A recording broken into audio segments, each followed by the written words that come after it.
Parce que nous sommes contraints de vendre notre pétrole à prix réduit, l'économie canadienne perd environ 80 millions de dollars par jour en raison des envois de pétrole aux États-Unis. Cela dépend du prix, si le pétrole est correctement évalué et si nous sommes traités correctement, ce qui n'est pas le cas, nous pourrons rapidement compenser cela car nous n'avons pas besoin des produits qu'ils ont, nous avons tout le pétrole nécessaire. Les récentes déclarations du président Donald Trump concernant le pétrole canadien ont pris un tournant dramatique et contradictoire, révélant une position complexe et en évolution sur les relations énergétiques entre les États-Unis et le Canada. Auparavant, Trump avait constamment rejeté les importations de pétrole canadien comme inutiles, les présentant comme un fardeau pour les États-Unis et vantant l'autosuffisance américaine comme une pierre angulaire de sa politique énergétique. Pendant son premier mandat, il a souvent souligné la croissance de la production pétrolière domestique dans des États comme le Texas et le Dakota du Nord, arguant que les États-Unis pouvaient prospérer sans compter sur leurs voisins du Nord. Cependant, dans un renversement frappant, il plaide maintenant publiquement pour la reconstruction d'un pipeline pétrolier reliant directement les champs pétrolifères canadiens de l'Alberta aux raffineries américaines le long du golfe du Mexique. Ce changement de discours révèle une tension sous-jacente, tandis que Trump cherche à projeter la force et l'indépendance en dénigrant un allié de longue date, il reconnaît simultanément, de manière explicite ou implicite, que le secteur énergétique américain reste profondément lié aux ressources canadiennes. Cette contradiction n'a pas échappé à l'attention et a alimenté un débat intense ces derniers mois. Le message de Trump a oscillé de manière erratique, passant de critiques acerbes du Canada à des appels pragmatiques pour une coopération énergétique renforcée. À un moment donné, il a déclaré lors d'un rassemblement dans l'Ohio « Nous n'avons pas besoin de pétrole canadien, nous avons tout ce qu'il nous faut ici, en Amérique », une déclaration qui a électrisé sa base et renforcé son image de champion de l'exceptionnalisme américain. Pourtant, en contraste frappant, il a maintenant pivoté pour plaider en faveur de la relance du pipeline Keystone XL, un projet d'infrastructure massive destiné à transporter jusqu'à 830 000 barils de pétrole brut par jour des sables bitumineux canadiens vers les raffineries américaines. Ce revirement a alimenté davantage de controverses, exposant les complexités des dynamiques énergétiques nord-américaines et soulevant des questions sur les véritables intentions de Trump. Dans un récent post sur sa plateforme Truth Social, Trump a développé ce changement, critiquant l'administration Biden pour sa décision d'annuler le projet Keystone XL en 2021. Il a écrit « Notre pays se porte très bien et aujourd'hui, je pensais juste que l'entreprise qui construisait le pipeline Keystone XL, qui a été violemment abandonné par l'incompétente administration Biden, devrait revenir en Amérique et le faire construire maintenant. Je sais qu'ils ont été très maltraités par le somnol Joe Biden, avec la perte d'emplois et d'opportunités, mais l'administration Trump est très différente.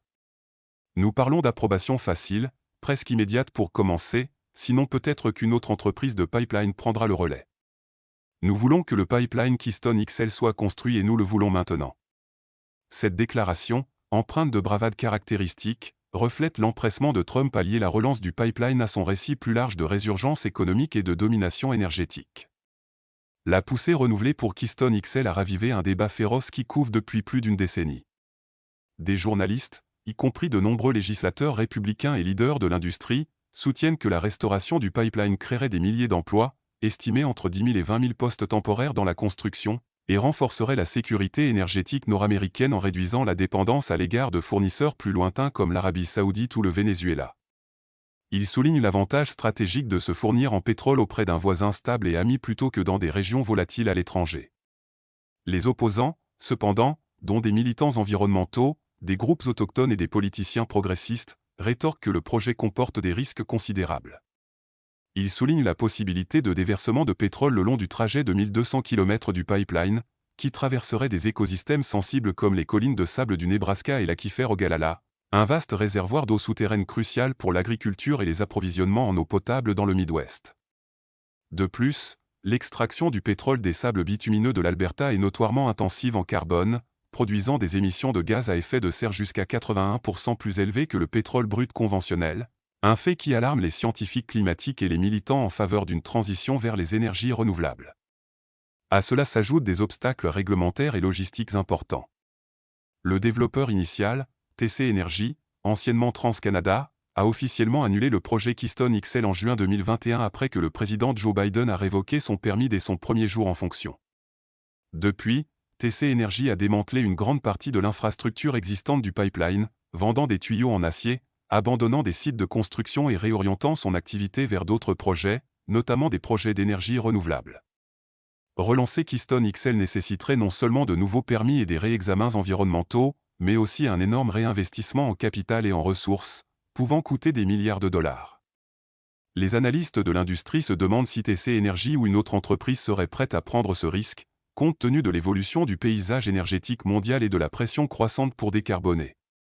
Par ailleurs, une autre couche de tension est apparue le 24 février 2025, lors d'une réunion de haut niveau entre Trump et le président français Emmanuel Macron à la Maison-Blanche, au cours de discussions sur le commerce mondial et la sécurité. Trump a confirmé que les États-Unis procéderaient à l'imposition d'une taxe de 25% sur les importations en provenance du Canada et du Mexique, à compter du 3 mars 2025. Se tenant aux côtés de Macron, il a déclaré que les tarifs allaient bien entrer en vigueur comme prévu, sans retard ni excuse.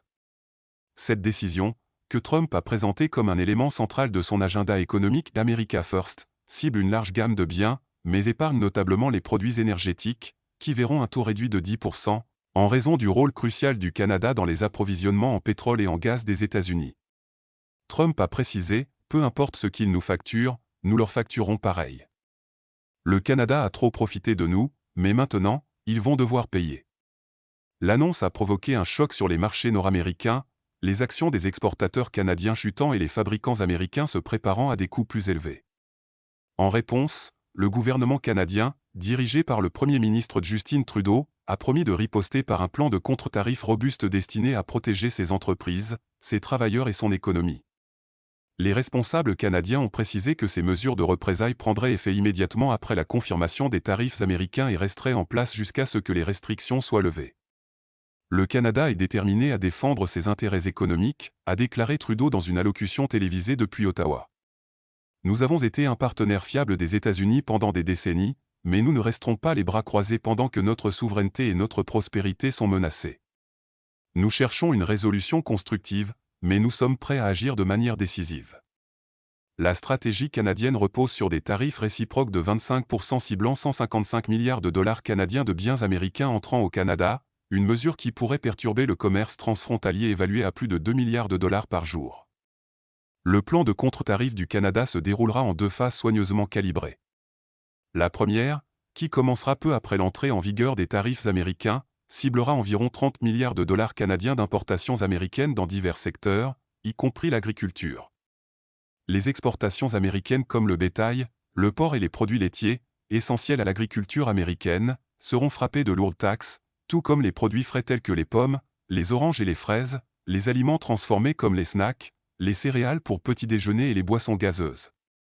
Les consommateurs canadiens ressentiront également la pression dans d'autres secteurs, car les tarifs toucheront les boissons alcoolisées, comme le bourbon du Kentucky, le whisky du Tennessee, les vins californiens et les bières artisanales des États-Unis. Le secteur des biens de consommation verra des taxes sur des appareils électroménagers, des produits de soins personnels, des vêtements et des matériaux industriels comme l'acier, l'aluminium, les polymères plastiques, les pneus, le bois, les planches et les rouleaux de papier, affectant l'industrie de la construction et de la fabrication des deux côtés de la frontière. La deuxième phase, prévue pour le 25 mars 2025 après une période de consultation publique, intensifiera la réponse en ciblant 125 milliards de dollars canadiens d'importations américaines supplémentaires.